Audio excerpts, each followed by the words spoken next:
ஜீவனை கொடுக்கும்படிக்கு கர்த்தர் நல்ல சுகத்தை கொடுத்து நல்ல முறையில் அந்த குழந்தையை பெற்றெடுக்கும்படிக்கு இன்னைக்கு 15 வருடம் வரைக்கும் ஜோசுவாவை கர்த்தர் கண்ணின் மணி போல பாதுகாத்து உங்க மத்தியில் ஜீவனோடு வைத்திருக்கிறார்.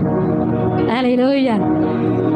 ஆண் வாரிசு இல்லாத குடும்பத்தில் சாபத்தை கர்த்தர் முறித்து ஆண் வாரிசை தந்து இன்னைக்கு கர்த்தர் எங்களை உயர்த்தி வைத்திருக்கிறார். ஹல்லேலூயா, ஹல்லேலூயா. அதை ஒவ்வொரு நாளும் ஜோசுவா நினைத்து கர்த்தருக்கு நன்றி சொல்லணும். ரெண்டாவது எஸ்தரை நாங்கள் கன்சீவ் ஆனதும் அதிசயம்தான். அவள் பேர் நேற்று கூட கேட்டுகிட்டே இருந்தான், ஏம்மா எனக்கு மெராக்லின் எஸ்தர்னு பேர் விட்டீங்க அப்படின்னு கேட்டான். அப்போ நான் நினச்சேன் நாளைக்கு உனக்கு பதில் வரும், கேட்டுக்கோ. ஏன் சொன்னா 2வது பாப்பா உண்டாயிருக்கிறேன். ஜோசுவாக்கு 3.5 வயசு இருக்கும்போது எஸ்தரை நான் உண்டாயிருக்கிறேன். அப்போ பார்த்தீங்கன்னா